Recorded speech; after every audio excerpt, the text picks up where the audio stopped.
Hi hello welcome to Indian knowledge university. గ్రామ పాలన అధికారికి సంబంధించి దరఖాస్తులు ఎన్ని వచ్చిన విషయం అయితే మనం చూడడం జరిగింది. సో మనకు ఎన్ని విలేజ్ రెవెన్యూ గ్రామాలు ఉన్నాయి, అదేవిధంగా ఎన్ని దరఖాస్తులు వచ్చినాయి, సో మనకు ఎంత వేకెన్సీ తోటి నోటిఫికేషన్ రాబోతుంది, ఇందులో మనకు అప్లికేషన్ చేసుకున్న వారిలో ఎంతమంది పాస్ అయితే, సో ఎంతమంది రిజెక్ట్ అయితే మనకు వేకెన్సీ పెరిగే అవకాశం ఉంది అనే విషయాన్ని కూడా మనం క్లియర్గా అయితే ఈ వీడియో చూసే ప్రయత్నం చేద్దాం. అదేవిధంగా వీటితో పాటు టెస్ట్ ప్యాటర్న్ ఏ విధంగా ఉండబోతుంది, మనకు సిలబస్ ఏంటి, సిలబస్లో టాపిక్స్ ఏంటి, సో వీటికి ఏ బుక్స్ చదువుకుంటే మనకు ఎక్కువ ఉపయోగపడుతుంది అనే విషయాల గురించి పూర్తిగా అయితే మీకు ఈ వీడియోలో చెప్పడం జరుగుతుంది. సో వీడియోని అయితే స్కిప్ చేయకుండా ఎండింగ్ వరకు చూడండి. అదేవిధంగా మీకు ఈ వీడియో ఉపయోగపడుతుంది అనుకుంటే ఖచ్చితంగా లైక్ చేయడం మాత్రం మర్చిపోవద్దు. సో దీనికి సంబంధించి వివరాలు చూసుకుంటే, సో మనకు హైదరాబాద్ డిస్ట్రిక్ట్ సంబంధించి 66 రెవెన్యూ విలేజెస్ ఉంటే మనకు అప్లికేషన్స్ అయితే 69 రావడం జరిగింది. అంటే మనకు ఉన్న విలేజెస్ కంటే ఎక్కువ అప్లికేషన్స్ వచ్చినాయి. సో ఇందులో మనకు నెగిటివ్ అంటే మనకు వేకెన్సీ అయితే లేదు, నెగిటివ్ వేకెన్సీ ఉంది కాబట్టి సో వేకెన్సీ ఉండదని చెప్పి చాలామంది చెప్పడం జరుగుతుంది. సో మనకు ఈ 69 అప్లికేషన్లలో 50%, సో మనం యావరేజ్గా యాక్చువల్గా 20-30% ఎగ్జామ్ రాస్తే పాస్ అయ్యే అవకాశం ఉంది. సో అయినప్పటికీ మనం ఒక 50 వరకు పాస్ అయితే రిమైనింగ్ 50 వేకెన్సీ ఉండబోతుందంటూ చూడడం జరిగింది. సో మనకు 50% వేకెన్సీ చూసుకుంటే మనకు 32 వరకు వేకెన్సీ ఉండబోతుంది. అంటే మనకు 66లో మనకు 32 వరకు వేకెన్సీ ఉండబోతుంది హైదరాబాద్ డిస్ట్రిక్ట్ సంబంధించి. ఈ విధంగా మనకు రాజన్న సిరిసిల్లకు సంబంధించి చూసుకుంటే 171 రెవెన్యూ విలేజెస్ ఉంటే మనకు అప్లికేషన్స్ అయితే 78 రావడం జరిగింది. సో మనకు వేకెన్సీ చూసుకుంటే 93 కనపడుతుంది. సో అయినప్పటికీ ఈ 78 మందిలో ఒక 50% వరకు పాస్ అయ్యి 50% రిజెక్ట్ అయితే సో మనకు వేకెన్సీ పెరిగే అవకాశం ఉంది. కాబట్టి ఈ 93కు మరికొన్ని పోస్టులు కలుపుకుంటే 50% వేకెన్సీ కలుపుకుంటే మనకు 132 వేకెన్సీ అయితే ఏర్పడబోతుంది. సో మనకు 100% 78కి 78 క్వాలిఫై అయితే కూడా మనకు 93 వేకెన్సీ ఉంటుంది. ఈ విధంగా మనకు ములుగుకు సంబంధించి చూసుకుంటే 336 రెవెన్యూ విలేజెస్ ఉంటే 78 మాత్రమే అప్లికేషన్స్ రావడం జరిగింది. సో ఈ విధంగా మనకు 78కి 78 పాస్ అయినా కూడా 258 వేకెన్సీ అవపడుతుంది. సో మనకు 78 మందిలో 50% పాస్ అయ్యి 50% రిజెక్ట్ అయితే సో మనకు 297 వరకు వేకెన్సీ వచ్చే అవకాశం ఉంది. ఈ విధంగా మనకు కొమరంభీం ఆసిఫాబాద్ సంబంధించి చూసుకుంటే 434 రెవెన్యూ విలేజెస్ గాను 88 అప్లికేషన్స్ రావడం జరిగింది. సో మనకు వేకెన్సీ చూసుకుంటే 346 స్పష్టంగా కనపడుతుంది. ఇందులో మనకు ఒక 50% పాస్ అయ్యి 50% రిజెక్ట్ అయితే మనకు ఆ పోస్ట్ కాస్త 390కి వెళ్ళడం జరుగుతుంది. సో 99% మనకు దరఖాస్తు వచ్చిన వాటిలో 50% ఖచ్చితంగా రిజెక్ట్ అయ్యే అవకాశం ఉంది. సో 20-30% ఎగ్జామ్ పాస్ అవ్వడం జరుగుతుంది, మిగిలిన 70% ఫెయిల్ అయ్యే అవకాశం ఉంది. సో అయినప్పటికీ సో ఇంకో 20% ఎక్కువ కలుపుకున్నప్పుడు కూడా మనకు ఒక 50% వరకు పాస్ అవుతారని చూసుకుంటే రిమైనింగ్ 50% రిజెక్ట్ అయినా కూడా మనకు పోస్ట్ అయితే పెరిగే అవకాశం ఉంది. సో ఈ విధంగా మనకు మేడ్చల్ మల్కాజ్గిరికి సంబంధించి చూసుకుంటే 162 రెవెన్యూ విలేజెస్ గాను 99 అప్లికేషన్స్ రావడం జరిగింది. సో మనకి 99 మందికి 99 మంది పాస్ అయినా కూడా 63 వేకెన్సీ కనపడుతుంది. ఇందులో 50% కనుక పాస్ అయ్యి 50% రిజెక్ట్ అయితే మనకు 113 వేకెన్సీ రావడం జరుగుతుంది. సో ఈ విధంగా 99% ప్రతి డిస్ట్రిక్ట్కి సంబంధించి ఉన్న అప్లికేషన్స్లో 50% పాస్ అవ్వడమే చాలా ఎక్కువ అని చెప్పుకోవచ్చు. సో రిమైనింగ్ 50% ఖచ్చితంగా వేకెన్సీ ఏర్పడుతుంది. కాబట్టి సో మనకు ఆ దిశగా క్యాల్కులేషన్ చేస్తూ మీకు వేకెన్సీ అయితే చెప్పే ప్రయత్నం చేశాను. సో ఆ విధంగా క్యాల్కులేషన్ చేసుకుంటే మనకు మేడ్చల్ మల్కాజ్గిరికి 162 రెవెన్యూ విలేజెస్ గాను 99 అప్లికేషన్స్ రావడం జరిగింది. సో మనకు 63 స్పష్టంగా వేకెన్సీ కనపడుతుంది. అయినప్పటికీ ఇందులో ఎగ్జామ్స్ రాసిన వారిలో 50% పాస్ అయితే రిమైనింగ్ 50% కలుపుకుంటే 113 వేకెన్సీ అవపడుతుంది. ఈ విధంగా జోగులాంబ గద్వాలకు సంబంధించి 150 వేకెన్సీ రాబోతుంది. జనగాం సంబంధించి చూసుకుంటే 112 వేకెన్సీ రాబోతుంది. ఆదిలాబాద్ సంబంధించి చూసుకుంటే 455 వేకెన్సీ రాబోతుంది. మనకు పెద్దపల్లికి సంబంధించి చూసుకుంటే 153, వనపర్తికి సంబంధించి చూసుకుంటే 168, సో మనకు మెదక్కు సంబంధించి చూసుకుంటే 312, అదేవిధంగా నిర్మల్కి సంబంధించి చూసుకుంటే 361, నారాయణపేటకు సంబంధించి చూసుకుంటే 181. సో మనకు ఈ కాలంలో రెవెన్యూ విలేజెస్ ఇవ్వడం జరిగింది, అదేవిధంగా వచ్చిన దరఖాస్తులు ఇవ్వడం జరిగింది. సో మనకు వచ్చిన దరఖాస్తులను అదేవిధంగా రెవెన్యూ విలేజ్ నుంచి తీసేస్తే మనకు నార్మల్ వేకెన్సీ అయితే స్పష్టంగా కనపడుతుంది. సో అయినప్పటికీ ఎగ్జామ్స్ రాసిన వారిలో 50% కంటే ఎక్కువ పాస్ అయ్యే అవకాశం లేదు. కాబట్టి సో మనకు రిమైనింగ్ వేకెన్సీ కూడా కలుపుకుంటే మనకు పోస్ట్ అయితే భారీ స్థాయిలో పెరిగే అవకాశం ఉంది. సో వాటికి సంబంధించిన డాటా అయితే ఒకసారి చూసే ప్రయత్నం చేయండి. అదేవిధంగా హన్మకొండకు సంబంధించి చూసుకుంటే 92 వేకెన్సీ రాబోతుంది. జయశంకర్ భూపాలపల్లి చూసుకుంటే 154 వేకెన్సీ. మనకు నారాయణపేట సంబంధించి చూసుకుంటే 181 వేకెన్సీ రాబోతుంది. నిర్మల్కి సంబంధించి చూసుకుంటే 361 వేకెన్సీ రాబోతుంది. ఈ విధంగా నాగర్ కర్నూలుకు సంబంధించి 277, మహబూబాద్ సంబంధించి 202, అదేవిధంగా జగిత్యాలకు సంబంధించి 207, మంచిర్యాలకు సంబంధించి 286, యాదాద్రి భువనగిరికి సంబంధించి 231, మహబూబ్నగర్ సంబంధించి 217, వికారాబాదు 418, సిద్దిపేట 290, కరీంనగర్ 106, అదేవిధంగా భద్రాద్రి కొత్తగూడెం 268, సూర్యాపేట 161, వరంగల్ 118 వేకెన్సీ రావాలి. సో అయినప్పటికీ మనకు అప్లికేషన్స్ ఎక్కువగా వచ్చినాయి కాబట్టి సో మనకు వాటి నుంచి కూడా తీసేసినా కూడా మనకు 72 వరకు వేకెన్సీ వచ్చే అవకాశం ఉంది. సో మనకు నల్గొండకు సంబంధించి చూసుకుంటే 417, ఖమ్మంకి సంబంధించి చూసుకుంటే 163, సంగారెడ్డికి 431, అదేవిధంగా రంగారెడ్డికి 402, నిజామాబాద్కి 248, సో కామారెడ్డికి 474 రెవెన్యూ విలేజ్ ఉంటే 473 అప్లికేషన్స్ రావడం జరిగింది. సో మనకు ఒకటే వేకెన్సీ అవపడుతుంది. ఇందులో 50% పాస్ అయ్యి 50% ఫెయిల్ అయినా కూడా మనకు 237 వేకెన్సీ రాబోతుంది. సో మనకు 50% పాస్ అవడం కూడా ఎక్కువ కాబట్టి సో 99% కొన్ని వేకెన్సీ పెరిగే అవకాశం ఉంది. సో ఈ విధంగా మొత్తం చూసుకుంటే మనకు టోటల్ విలేజ్ అయితే 10,954 రెవెన్యూ విలేజ్కి గాను 6,203 అప్లికేషన్స్ అయితే రావడం జరిగింది. ఇందులో మనకు 6,200 మందికి 6,200 మంది పాస్ అయినా కూడా మనకు 5,000 వేకెన్సీ రాబోతుంది. ఇందులో మనకు 50% పాస్ అయ్యి 50% ఫెయిల్ అయితే దాదాపుగా మనకు 8,000 వేకెన్సీకి అయితే రాబోతుంది. సో మనకు 99% 8,000 వేకెన్సీ అయితే ఖచ్చితంగా విఆర్ఓకి సంబంధించి అదే జీపీఓకి సంబంధించి నోటిఫికేషన్ అయితే రావాలి. ఇందులో మనకు ప్రభుత్వం 1-2 వేలకు సంబంధించి మినహాయించినా కూడా దాదాపుగా మనకు 5 నుంచి 6 వేల వరకు ఖచ్చితంగా ఫిలప్ చేసే అవకాశం ఉంది. ఇది మనకు జీపీఓకి సంబంధించి వేకెన్సీ, అదేవిధంగా వచ్చిన దరఖాస్తులు, ఉన్న రెవెన్యూ విలేజ్ గ్రామాలకు సంబంధించి పూర్తి డేటా అయితే మీకు చూపించే ప్రయత్నం చేశాను. సో ఒకసారి ఖచ్చితంగా మీకు మీ జిల్లాకు సంబంధించి వీడియో పాస్ చేసుకుని ఒకసారి చూసుకునే ప్రయత్నం చేయండి. సో అదేవిధంగా దీనికి సంబంధించి సిలబస్ ఏ విధంగా ఉంటుంది, దానికి సంబంధించి టెస్ట్ ప్యాటర్న్ ఏ విధంగా ఉండబోతుంది, సో మనకు ఏజ్ రిలాక్సేషన్ ఎంతవరకు ఉంటుంది, క్వాలిఫికేషన్ ఏంటని చెప్పి చాలామంది అడుగుతున్నారు. సో దానికి సంబంధించి కూడా మీకు పూర్తి వివరాలు అయితే చెప్పే ప్రయత్నం చేస్తాను. సో మనం క్వాలిఫికేషన్ చూసుకుంటే దీనికైతే డిగ్రీ ఎలిజిబిలిటీ ఇవ్వడం జరిగింది. సో ఎనీ డిగ్రీ వాళ్ళు అప్లై చేసుకోవచ్చు. బీటెక్ అయినా, నార్మల్ డిగ్రీ అయినా, ఇంకా ఏదైనా డిగ్రీ చేసినా కూడా ఎనీ డిగ్రీ ఎలిజిబుల్ ఉంటుంది. అదేవిధంగా ఏజ్ చూసుకుంటే 18 to 46 ఇయర్స్ వరకు అవకాశం ఉంటుంది. సో ఇందులో ఎస్సీ కానీ, ఎస్టీ కానీ, బీసీ కానీ ఉంటే వారికి 5 ఇయర్స్ వరకు రిలాక్సేషన్ ఉంటుంది. అంటే 51 వరకు ఎగ్జామ్ రాసుకోవచ్చు. ఇతరత్ర రిజర్వేషన్స్ ఉన్నవారు వారికి సంబంధించిన మినహాయింపు కూడా ఉంటుంది. సో మనకు ఎగ్జామ్ చూసుకుంటే టోటల్గా 300 మార్క్స్కు కండక్ట్ చేసే అవకాశం ఉంది. సో మనకు పేపర్ 1, పేపర్ 2 ఉంటుంది. పేపర్ 1కి సంబంధించి 150 మార్క్స్, పేపర్ 2కి సంబంధించి 150 మార్క్స్. సార్ మనకు గతంలో ఒకటే పేపర్ ఉంది, మరి పేపర్ 1, పేపర్ 2 అంటున్నారంటే సో ఒకవేళ మనకు పేపర్ 1, పేపర్ 2 కండక్ట్ చేయకుండా సింగిల్ పేపర్ కండక్ట్ చేస్తే ఈ 300 మార్క్స్ని 150 మార్క్స్కే చేయడం జరుగుతుంది.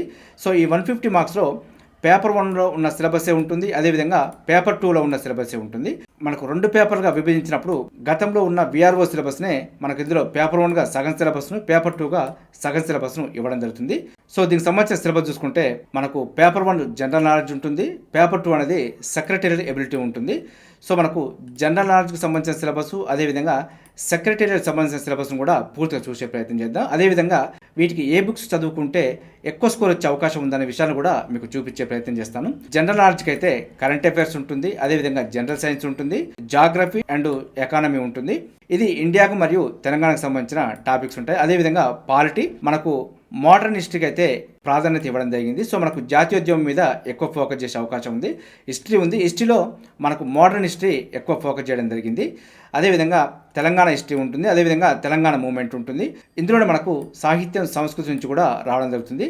అదేవిధంగా రాష్ట్ర పాలసీలు, స్టేట్ స్కీమ్స్ సంబంధించి, అదేవిధంగా మనకు నైతికత మరియు మానవ విలువలు, ఎథిక్స్కి సంబంధించి కూడా మనకు ఇందులో అయితే టాపిక్స్ ఇవ్వడం జరిగింది. వీటికి ఏ బుక్స్ చదువుకుంటే ఉపయోగం ఉంటుందనే విషయాన్ని కూడా మీకు చూపించే ప్రయత్నం చేస్తాను. కరెంట్ అఫైర్కి అయితే మనకు షైన్ ఇండియా కానీ, లేదంటే వివేక్ మ్యాగజైన్ కానీ యూజ్ఫుల్గా ఉంటుంది. ఇందులో ఏదో ఒకటి ప్రిపేర్ అయితే సరిపోతుంది. అదేవిధంగా జనరల్ సైన్స్కి అయితే మనకు విన్నర్స్ పబ్లికేషన్ ఉపయోగపడుతుంది. సో జాగ్రఫీకి అయితే మనకు రమణరాజ్ సార్ యొక్క బుక్ అయితే బాగుంటుంది. అదేవిధంగా మనకు పాలిటిక్స్ సంబంధించి చూసుకుంటే ప్రభాకర్ రెడ్డి సార్ బుక్ అయినా కానీ లేదంటే కృష్ణారెడ్డి బుక్ అయినా బాగుంటుంది. ఇందులో ఏదో ఒకటి మాత్రమే తీసుకొని చదువుకునే ప్రయత్నం చేయండి, 2 తీసుకోవద్దు. అదేవిధంగా మోడర్న్ హిస్టరీ అంటే మనకు హిస్టరీకి సంబంధించి అయితే కరీం సార్ బుక్ కానీ బాగుంటుంది, లేదంటే సీనియర్ సార్ బుక్ అయినా తీసుకోవచ్చు. ఇందులో ఏదో ఒకటి తీసుకొని ప్రిపరేషన్ చేసే ప్రయత్నం చేయండి.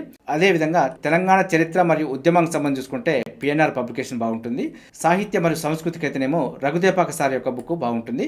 అదేవిధంగా స్టేట్ స్కీమ్ అదే రాష్ట్ర పాలసీలు అయితే మనకు దీనికి సపరేట్గా ప్రిపేర్ కావాల్సిన అవసరం లేదు. మనకు నోటిఫికేషన్ వచ్చిన తర్వాత దీనికి సంబంధించి కొన్ని మ్యాగజైన్లు అయితే రిలీజ్ చేయడం జరుగుతుంది. అదేవిధంగా మన కరెంట్ అఫైర్లోనే మనకు షైన్ ఇండియా కానీ వివేక్లో కానీ వీటికి సంబంధించిన పాలసీలు కూడా కవర్ అవ్వడం జరుగుతుంది. అదేవిధంగా నైతికత మరియు మానవ విలువలకు సంబంధించి చూసుకుంటే మనకు ఎథిక్స్కి సంబంధించి తెలుగు అకాడమీ బుక్ అయితే అద్భుతంగా ఉంది. సో తెలుగు అకాడమీ తీసుకొని ప్రిపరేషన్ చేసే ప్రయత్నం చేయండి. ఇది మనకు జనరల్ నాలెడ్జ్కి సంబంధించి బుక్.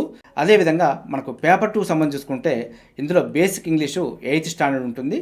మెంటల్ ఎబిలిటీ, అదేవిధంగా logical reasoning, numerical ability, arithmetical ability. ఇందులో మనకు 3 పార్ట్స్ అని చెప్పుకోవచ్చు. ఒకటి బేసిక్ ఇంగ్లీషు, అదేవిధంగా ఆర్థమెటిక్ అండ్ రీజనింగ్. సో దీనికి సంబంధించి బేసిక్ ఇంగ్లీష్ కోసం అయితేనేమో మనకు రెనన్ మార్టిన్ బుక్ అయితే అద్భుతంగా ఉంటుంది. లేదంటే మీ అందుబాటులో మీకు ఎవరి దగ్గర ఏదైనా బేసిక్ ఇంగ్లీష్కి సంబంధించి బుక్స్ ఉంటే దానికి సంబంధించి ప్రిపరేషన్ చేసుకునే ప్రయత్నం చేయండి. అదేవిధంగా మనకు mental ability, logical reasoning, numerical ability, arithmetic ఎబిలిటీకి సంబంధించి చూసుకుంటే మనకు ఆర్థమెటిక్ అండ్ రీజనింగ్, మనకు ఆర్థమెటిక్ అయినా రీజనింగ్ అయినా ఆర్ఎస్ అగర్వాల్ బాగుంటుంది. సో ఫస్ట్ మీ దగ్గర ఉన్న ఆర్థమెటిక్ రీజనింగ్ సంబంధించి నోట్స్ ఏదైనా ఉంటే ఫస్ట్ అది ప్రిపేర్ అవ్వండి. సో అది ప్రిపేర్ అయ్యి ఆ స్టాండర్డ్ సరిపోయింది, నాకు ఇంకా ఎక్స్ట్రా స్టాండర్డ్ కావాలి అనుకున్నప్పుడే ఆర్ఎస్ అగర్వాల్ తీసుకొని ప్రిపరేషన్ చేసే ప్రయత్నం చేయండి. సో మీ దగ్గర ఉన్న నోట్స్ కంప్లీట్ చేయకుండా ఆర్థమెటిక్ రీజనింగ్ సంబంధించి ఏదో ఆర్ఎస్ అగర్వాల్ రీజనింగ్ చెప్పారు కానీ చెప్పి తీసుకోవాల్సిన అవసరం లేదు. మీ దగ్గర ఏదైనా ఇన్స్టిట్యూట్ మెటీరియల్ ఉంటే అది కంప్లీట్ చేసిన తర్వాతనే వేరే బుక్స్కు ప్రిపరేషన్ చేసే ప్రయత్నం చేయండి. అదేవిధంగా మీకు ఇందాక చెప్పినట్టు జనరల్ నాలెడ్జ్కి సంబంధించి కూడా ఇందులో ఏదైనా ఫ్యాకల్టీకి సంబంధించిన బుక్ ఆల్రెడీ మీ దగ్గర ఉంటే దానికి సంబంధించి ప్రిపరేషన్ చేసుకునే ప్రయత్నం చేయండి. ఎక్స్ట్రా మ్యాటర్ కావాలి, నా దగ్గర ఉన్న నోట్స్ పూర్తిగా అయిపోయింది, సో ఎక్స్ట్రా నాలెడ్జ్ గెయిన్ చేసుకోవాలనుకున్నప్పుడు మాత్రమే నేను చెప్పిన బుక్స్ మీ దగ్గర లేకపోతే దానికి సంబంధించి చూసుకునే ప్రయత్నం చేయండి. ఆల్రెడీ మీ దగ్గర ఒక ప్రామాణికమైన బుక్స్ ఉంటే సో అదే కంప్లీట్ చేసుకునే ప్రయత్నం చేయండి. ఎందుకంటే బుక్స్ మారుస్తున్నప్పుడు కూడా మీకు టాపిక్స్ కొత్తగా అనిపిస్తుంటుంది, సో కొంత డిఫరెంట్ అనిపిస్తుంటుంది. మీరు చదివిన బుక్ ఎక్కువ చదివినప్పుడు స్కోర్కి అయితే పెరిగే అవకాశం ఉంటుంది. సో మీరు ఏ బుక్స్ చదువుతున్నారో ఆ బుక్స్నే ప్రిపరేషన్ చేసుకునే ప్రయత్నం చేయండి. కొత్తగా స్టార్ట్ చేసేవారైతే ఖచ్చితంగా నేను చెప్పిన బుక్స్ తీసుకొని మీరు స్టార్ట్ చేసే ప్రయత్నం చేయండి. ఎందుకంటే మీరు ఆల్రెడీ ఏం చదవలేదు కాబట్టి, సో ఇవే బుక్స్ మీకు ప్రామాణికం కాబట్టి గ్రూప్ 1 అయినా, గ్రూప్ 2 అయినా, గ్రూప్ 3 అయినా, ఇతరత్ర ఎస్ఐ అయినా, కానిస్టేబుల్ అయినా ఏదైనా కూడా నేను చెప్పిన బుక్స్ 100% ప్రామాణికం అయితే ఉపయోగపడుతుంది. సో కొత్తగా స్టార్ట్ చేసేవారైతే ఖచ్చితంగా నేను చెప్పిన బుక్స్ తీసుకొని చదువుకునే ప్రయత్నం చేయండి. ఆల్రెడీ చదివిన వారైతే కొంత ఐడియా ఉంటుంది, సో అయినప్పటికీ కొంత పొరపాటు చేసి సో మనకు ప్రామాణికమైన నోట్స్ లేదు, ప్రామాణికమైన బుక్ లేదు అనుకున్నప్పుడు ఖచ్చితంగా నేను చెప్పిన బుక్స్ తీసుకొని మీకు సన్నద్ధమయ్యే ప్రయత్నం చేయండి. ఇదైతే మనకు గ్రామ పాలన అధికారికి సంబంధించి పరీక్షా సిలబస్ అయితే ఈ విధంగానే ఉండబోతుంది. చాలా వరకు మనకు ఆర్ఆర్ యాక్ట్ పెడితే బాగుంటుందని చెప్పి అడగడం జరుగుతుంది. సో అదైతే 90% పెట్టకపోవచ్చు. సో పెడితే దానికి సంబంధించి ఒక 10-15 మార్క్స్కే యాడ్ అయ్యే అవకాశం ఉంది. ఆర్ఆర్ యాక్ట్ కనుక సిలబస్లో చేర్చే ఉద్దేశం ఉంటే దానికి సంబంధించి ఏదైనా అప్డేట్ సమాచారం రాగానే మీకు అందించే ప్రయత్నం చేస్తాను. ప్రస్తుతానికైతే మనకి ఇదే సిలబస్ అయితే గ్రామ పాలన అధికారికి కండక్ట్ చేసే అవకాశం ఉంది. సో ఇదే సిలబస్ మనకు 300 మార్క్స్కు పేపర్ 1, పేపర్ 2గా కండక్ట్ చేసే అవకాశం ఉంది. ఇఫ్ ఎనీ కేసు మనకు పేపర్ 1, పేపర్ 2 కండక్ట్ చేయకుండా ఒక సింగిల్ పేపర్ కండక్ట్ చేస్తే ఇదే సిలబస్ని ఒకటే పేపర్గా కండక్ట్ చేసే అవకాశం ఉంది. కాబట్టి సిలబస్లో అయితే ఎలాంటి మార్పు ఉండదు. కాకపోతే 300 బిట్స్ చేసే దగ్గర 150 మార్క్స్కు కండక్ట్ చేయడం జరుగుతుంది. సో మనకు ఈచ్ క్వశ్చన్కు 1 మార్క్ అయితే క్యారీ అవుతుంది. అదేవిధంగా నెగిటివ్ మార్కింగ్ అయితే ఉండదు. సో మనకు 300 క్వశ్చన్స్కు 300 క్వశ్చన్స్ని అటెంప్ట్ చేసుకోవచ్చు. లేదంటే 150 మార్క్స్ కండక్ట్ చేస్తే 150 క్వశ్చన్స్కు 150 క్వశ్చన్స్ని అటెంప్ట్ చేసుకోవచ్చు. ఇది మనకు గ్రామ పాలన అధికారికి సంబంధించిన సిలబస్ మరియు టెస్ట్ ప్యాటర్న్ అయితే చెప్పే ప్రయత్నం చేశాను. సో మీకు ఇందులో ఏదైనా డౌట్ అనిపిస్తే కూడా నా కామెంట్ సెక్షన్లో కామెంట్ చేయండి, దానిపైన మీకు వివరణ ఇచ్చే ప్రయత్నం చేస్తాను. చూసారుగా మనకైతే ఎన్ని వేకెన్సీ తోటి నోటిఫికేషన్ రాబోతుందనే విషయాన్ని అయితే మీకు క్లియర్గా చెప్పే ప్రయత్నం చేశాను. సో మనకు 6203 దరఖాస్తులు రావడం జరిగింది. 6203 మందికి 6203 మంది పాస్ అయినా కూడా 5000 వరకు వేకెన్సీ ఉండబోతుంది. సో మనకు ఇందులో 50% వరకు పాస్ అయ్యి 50% వరకు ఫెయిల్ అయితే మనకు 8000 వరకు వేకెన్సీ తోటి నోటిఫికేషన్ రాబోతుంది. సో కాబట్టి దాదాపుగా ఎటు చూసుకున్నా కూడా మనకు 5 నుంచి 8 వేల మధ్య నోటిఫికేషన్కి అయితే ఛాన్స్ ఉంది. సో ఇంత మంచి అవకాశం అయితే మళ్ళీ రాదు. సో నోటిఫికేషన్ రాదు. సో మనకు పాత వాళ్ళతోటి భర్తీ చేయడం జరుగుతుంది. సో పాత వాళ్ళకే ఒక్కరికే 2-3 విలేజ్ ఇవ్వడం జరుగుతుంది అనే విషయాల మీద కూడా చాలా వరకు ప్రచారం జరుగుతుంది. సో ఏదేమైనప్పటికీ కొంత మిమ్మల్ని మీరన్నా నమ్ముకోండి, లేదంటే సో కొంత అనుభవంతో చెప్తున్న వారి యొక్క అనుభవాలనైనా సో స్వీకరించే ప్రయత్నం చేయాలి. సో చదువుకోవడం వల్ల వచ్చే నష్టం అయితే లేదు. ఈ ప్రిపరేషన్లో ఉండి విఆర్ఓ నోటిఫికేషన్ కనుక కొంత లేట్ అయ్యి వేరే నోటిఫికేషన్ ఇచ్చినా కూడా ఇదే సిలబస్, ఇవే టాపిక్స్ కాబట్టి ఖచ్చితంగా మీకు ఏదో ఒక నోటిఫికేషన్ అయితే హెల్ప్ఫుల్గా ఉంటుంది. సో మనం దేనికైతే ప్రిపేర్ అవుతున్నామో ఖచ్చితంగా అదే జాబ్ రావాలని లేదు. సో ఆ ప్రిపరేషన్లో ఉన్నప్పుడు దానికి రిలేటెడ్గా ఉన్న ఏ జాబ్ వచ్చినా కూడా సంతోషమే కాబట్టి సో ముందు మనకు దాదాపు 55,000 ఉద్యోగాలకు సంబంధించి భర్తీ చేయబోతుంది. ఇదే సిలబస్ తోటి అన్ని ఉద్యోగాలకు అవకాశం ఉంది. నిరుద్యోగులు అయితే ఖచ్చితంగా ఉపయోగించుకునే ప్రయత్నం చేయండి. ఇప్పుడు ఈ నోటిఫికేషన్లు అయితే మీకు ఈజీగా వచ్చే అవకాశం ఉంది. సో గతంలో మనం చూసుకుంటే ఒక దాదాపుగా 50,000-60,000 వరకు వెళ్ళిపోవడం జరిగింది. సో మీరు గతంలో 1-2 మార్కులతో మిస్ అయ్యి, లేదంటే కొత్తగా ప్రారంభించి తెలుసుకునేలోగా నోటిఫికేషన్ ఎగిరిపోయింది అనుకున్నప్పుడు అంటే ఇప్పుడు మీరు ట్రాక్లోకి రావడం జరిగింది. సో దీన్ని బట్టి చూసుకుంటే ఇప్పుడు మీరు గతంలో మిస్ అయిన వారు కానీ కొత్తగా వచ్చిన వారు కూడా మీరే ఫస్ట్ ర్యాంక్లో మొదటి లైన్లో నిలబడడం జరిగింది. కాబట్టి ఇప్పుడు వచ్చే నోటిఫికేషన్లో మీరే ఫస్ట్ వెళ్ళే అవకాశం ఉంది. సో కాబట్టి అవకాశం అయితే ఉపయోగించుకునే ప్రయత్నం చేయండి. సో మనకు దీనికి సంబంధించిన పూర్తి వివరాలు అయితే మనకు చెప్పే ప్రయత్నం చేస్తున్నాను. అదేవిధంగా ఎన్ని రెవెన్యూ విలేజెస్ ఉన్నాయి, మనకు ఎన్ని దరఖాస్తులు రావడం జరిగింది, సో మనకు అందరూ క్వాలిఫై అయినా కూడా ఎన్ని వేకెన్సీ ఉండబోతున్నాయి, ఇందులో 50% వరకు క్వాలిఫై కాకపోతే మనకు ఎన్ని వేకెన్సీ పెరిగే అవకాశం ఉంది అనే విషయాన్ని కూడా మీకు ప్రతి జిల్లాకు సంబంధించి డేటా అయితే ఇక్కడ ఇవ్వడం జరిగింది. సో ఏదైనా జిల్లాకు సంబంధించి చెప్పడం మిస్ అయినా కూడా ఒకసారి వీడియో పాజ్ చేసి మీ జిల్లాకు సంబంధించి చూసుకోండి. సో ఇందులో కూడా మీకు ఏదైనా డౌట్ అనిపించిన ఇన్ఫర్మేషన్ కావాలనుకున్నా కూడా నా కామెంట్ సెక్షన్లో కామెంట్ చేస్తే దానిపైన మీకు వివరణ ఇచ్చే ప్రయత్నం చేస్తాను. ఇదే విధంగా మన ఛానల్ అయితే ప్రతి నోటిఫికేషన్ సంబంధించి అప్డేట్స్ సమాచారం అయితే ఇవ్వడం జరుగుతుంది. మన ఛానల్ చూస్తున్న వారు సబ్స్క్రైబ్ చేసుకొని ఫాలో అవుతూ ఉండండి. ఈ వీడియో వస్తే లైక్ చేయండి, షేర్ చేయండి, సబ్స్క్రైబ్ చేసుకోవడం మాత్రం మర్చిపోద్దు. Have a nice day.